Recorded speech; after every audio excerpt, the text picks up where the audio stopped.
व्यापक रूप से पर्यावरण में कौन कौन से घटक होते हैं?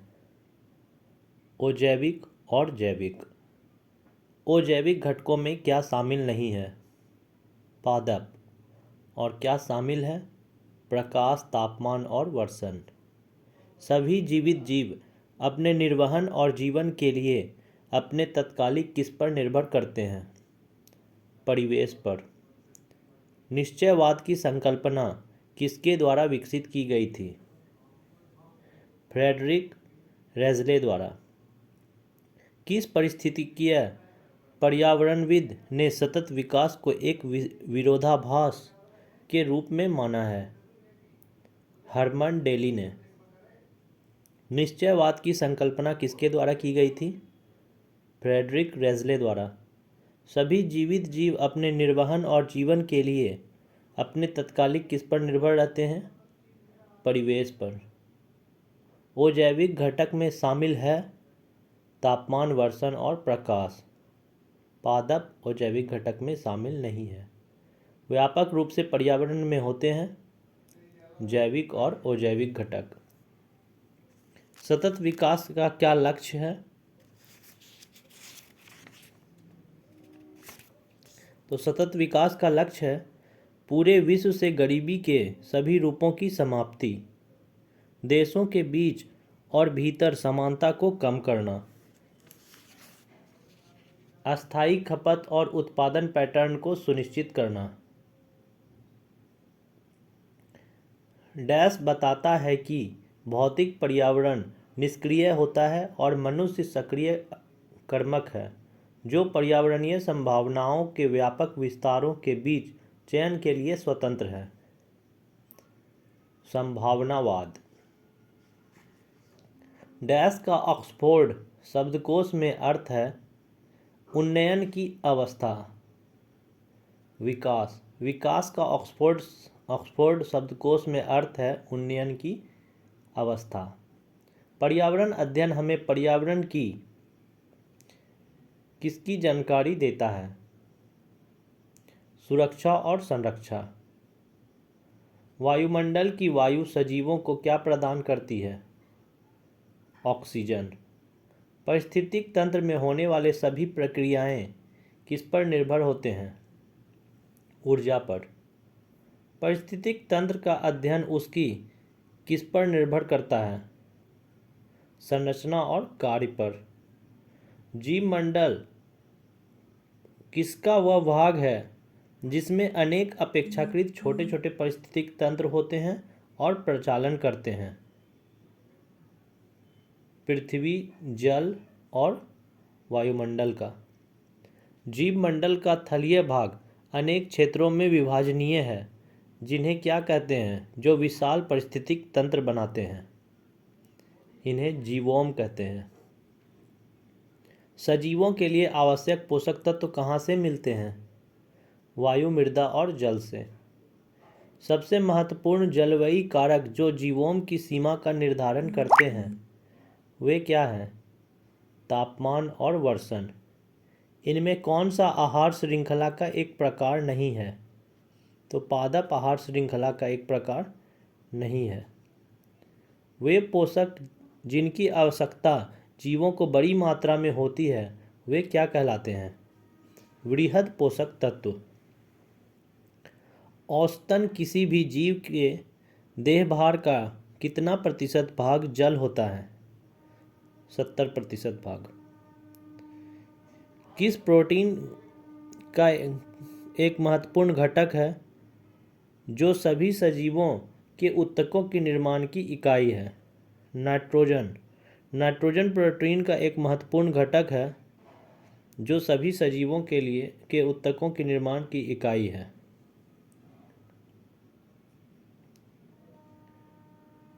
विकास का ऑक्सफोर्ड शब्दकोश में अर्थ है उन्नयन की अवस्था। पर्यावरण अध्ययन हमें किसकी जानकारी देता है? सुरक्षा और संरक्षण। वायुमंडल की वायु सजीवों को ऑक्सीजन प्रदान करती है। पारिस्थितिकी तंत्र में होने वाली सभी प्रक्रियाएं किस पर निर्भर होती है? ऊर्जा पर। पारिस्थितिकी तंत्र का अध्ययन उसकी संरचना और कार्य पर निर्भर करता है। जीवमंडल पृथ्वी, जल और वायुमंडल का वह भाग है जिनमें अनेक अपेक्षाकृत छोटे छोटे पारिस्थितिकी तंत्र होते हैं और प्रचलन करते हैं। जीवमंडल का थलीय भाग अनेक क्षेत्रों में विभाजनीय है, जिन्हें क्या कहते हैं, जो विशाल पारिस्थितिक तंत्र बनाते हैं। जीवोम सजीवों के लिए आवश्यक पोषक तत्व कहाँ से मिलते हैं? वायु, मृदा और जल से। सबसे महत्वपूर्ण जलवायु कारक जो जीवोम की सीमा का निर्धारण करते हैं वे क्या हैं? तापमान और वर्षण।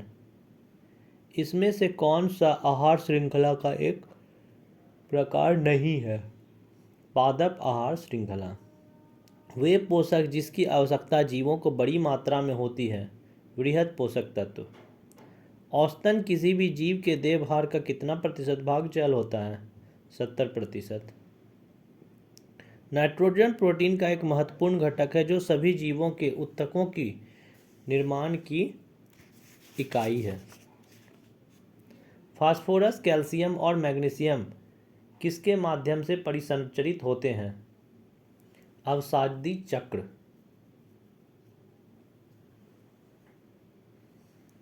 क्या वायु, जल, भूपर्पट के बीच संबद्धता को प्रदर्शित करने का एक अच्छा उदाहरण है? सल्फर चक्र। सल्फर चक्र वायु, जल और भूपर्पट के बीच संबद्धता को प्रदर्शित करने का एक अच्छा उदाहरण है। डैश वनों की विशेषता यह है वहाँ मध्यम दर्जे की जलवायु पाई जाती है और चौड़ी पत्ती वाले पर्णपाती वृक्ष होते हैं जो सर्दियों में अपनी पत्ती गिरा देते हैं और बसंत के आगमन पर नई पत्तियों को जन्म देते हैं। शीतोष्ण पर्णपाती वन। घास स्थल परितंत्र वहाँ पाया जाता है जहाँ वर्षा कितना सेमी प्रति वर्ष के लगभग होती है? 25 से 75 सेमी।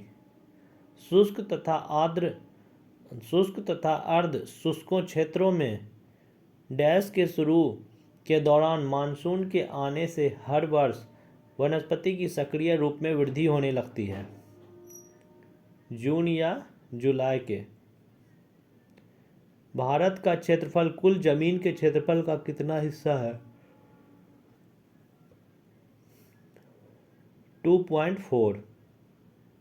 मरुस्थल उन क्षेत्रों के बनते हैं जहाँ की वार्षिक वर्षा डैश से कम होती है, या कभी कभी ये उन गर्म क्षेत्रों में भी उत्पन्न होते हैं जहाँ वर्षा अधिक होती है परंतु वर्षा वर्ष भर असमान रूप से वितरित रहती है। 25 सेमी। डैश ऐसे जीव है जो तली पंख के ऊपर निचले पदार्थों या जड़ जमाए पौधों के तने और पत्तियों पर संलग्न या चिपके रहते हैं। परिपादप। ओलवन जल परितंत्र कार्बनिक और अकार्बनिक पदार्थों की अत्यधिक मात्रा के लिए किस पर निर्भर रहते हैं? तो स्थलीय परितंत्रों पर निर्भर रहते हैं। पृथ्वी पर डैश परितंत्र का सबसे बड़ा अस्थायी परितंत्र है? समुद्र। ज्वारनद मुखीय तटीय महासागर का एक अर्ध संवृत भाग है जिसमें कैसा पानी होता है? खारा पानी। कुल समुद्र पृष्ठ का डैश प्रतिशत वेलापवर्ती क्षेत्र है? 90%। जिन संसाधनों का पुनर्जनन होता है वे कौन से संसाधन कहलाते हैं? नवीकरणीय संसाधन। फास्फोरस, कैल्शियम और मैग्नीशियम किसके माध्यम से परिसंचरित होते हैं? अवसादी चक्र। डैश वायु, जल और भूपर्पट के बीच संबद्धता को प्रदर्शित करने का एक अच्छा उदाहरण है? सल्फर चक्र।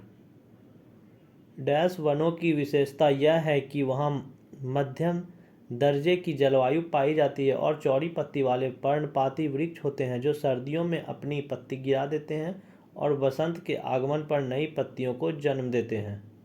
शीतोष्ण पर्णपाती वन। घास स्थल परितंत्र वहाँ पाया जाता है जहाँ वर्षा लगभग कितना प्रतिशत होता है? 25 से 75 सेमी। शुष्क तथा अर्ध शुष्क क्षेत्रों में डैश किस माह के शुरू के दौरान मानसून के आने वाले हर वर्ष वनस्पति की सक्रिय रूप में वृद्धि होने लगती है? जून या जुलाई में। भारत का क्षेत्रफल कुल जमीन के क्षेत्रफल का कितना है? 2.54। मरुस्थल उन क्षेत्रों में के बनते हैं जहाँ की वार्षिक वर्षा कितनी से कम होती है, या कभी कभी ये उन गर्म क्षेत्रों में भी उत्पन्न होते हैं जहाँ वर्षा अधिक होती है परंतु वर्षा वर्ष भर असमान रूप से वितरित रहती है। 25 सेमी। कौन से ऐसे जीव है जो तली पंख के ऊपर निचले पदार्थों या जड़ जमाए पौधों के तनों और पत्तियों पर संलग्न या चिपके रहते हैं? परिपादप। ओलवन जल परितंत्र कार्बनिक और अकार्बनिक पदार्थों की अत्यधिक मात्रा के लिए स्थलीय परितंत्रों पर निर्भर रहते हैं। पृथ्वी पर समुद्र परितंत्र सबसे बड़ा और अस्थायी परितंत्र है। ज्वारनद तटीय महासागर का एक अर्ध संवृत भाग है जिसमें कैसा पानी होता है? खारा पानी। कुल समुद्र पृष्ठ का कितना प्रतिशत वेलापवर्ती क्षेत्र है? 90%। जिन संसाधनों का पुनर्जनन होता है वे नवीकरणीय संसाधन कहलाते हैं। पृथ्वी पर जल की कुल मात्रा का डैश में से मीठा जल है? 3%। कौन सी ऐसी प्रक्रिया है जिसके द्वारा जल वाष्प प्रवस्था से तरल अवस्था अंश बिंदुकणों के रूप में परिवर्तित हो जाते हैं? संघनन। किसमें जल का सर्वाधिक उपयोग होता है? कृषि में। डैश सभी प्राकृतिक आपदाओं में सबसे सामान्य है? बाढ़। चट्टानों पर कार्य करने वाले यांत्रिक बल डैश क्षरण करते हैं? भौतिक। वह प्रक्रिया जिसमें मृदा की ऊपरी परतें हट जाती है और पवन अथवा जल के द्वारा एक स्थान से दूसरे स्थान पर ले जाई जाती है उसे क्या कहते हैं? मृदा अपरदन। भूमि का उपयोग उसकी किसके अनुसार किया जाना चाहिए? उपयुक्तता तथा क्षमता के आधार पर। क्षारीय मृदा का सबसे प्रभावी उपचार क्या का उपयोग करना है? जिप्सम। पर्यावरणीय निम्नीकरण से सिर्फ भूजल स्तरों में कमी आई बल्कि इससे और क्या भी हुआ? भूमि निम्नीकरण, मृदा अपरदन, मरुस्थलीकरण, सभी।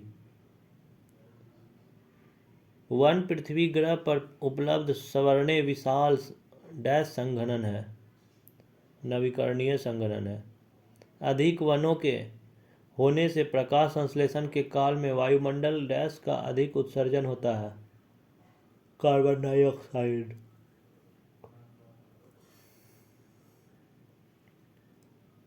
एक आकलन के अनुसार वर्तमान में स्थानीय वनाच्छादन पृथ्वी की भूसतह का लगभग कितना प्रतिशत भाग बनता है? 21%। भारत में वनाच्छादन कुल भौगोलिक क्षेत्रों का 24.39% है। देश के शीर्ष डैश खनिज उत्पादन जिलों में लगभग आधे से अधिक जिलों में अनुसूचित जनजाति सर्वाधिक है? 50। विभिन्न राज्य सरकारों ने भारत में उपयुक्त वन प्रबंधन प्रोग्राम को क्रियान्वित किया। सबसे पहले यह कब हरियाणा और पश्चिम बंगाल में सफलतापूर्वक क्रियान्वयन हुआ? 1970 में। ऐसी प्रक्रिया जिसके द्वारा जल वाष्पावस्था से तरल अवस्था में परिवर्तित हो जाता है क्या कहलाता है? संघनन। किसमें जल का सर्वाधिक उपयोग होता है? कृषि। क्या सभी प्राकृतिक आपदाओं में सबसे सामान्य है? बाढ़। चट्टानों पर कार्य करने वाले यांत्रिक बल डैश का क्षरण करते हैं? भौतिक क्षरण। वह प्रक्रिया जिसमें मृदा की ऊपरी परतें हट जाती है और पवन अथवा जल के द्वारा एक स्थान से दूसरे स्थान पर ले जाई जाती है उसे मृदा अपरदन कहते हैं। भूमि का उपयोग उसकी किसके अनुसार दिया जाना चाहिए? क्षमता और उपयुक्तता। क्षारीय मृदा का सबसे प्रभावी उपचार डैश का प्रयोग करना है? जिप्सम का। पर्यावरणीय निम्नीकरण से सिर्फ भूजल स्तरों में कमी आई है बल्कि इससे भूमि निम्नीकरण, मृदा अपरदन, मरुस्थलीकरण भी हुआ है।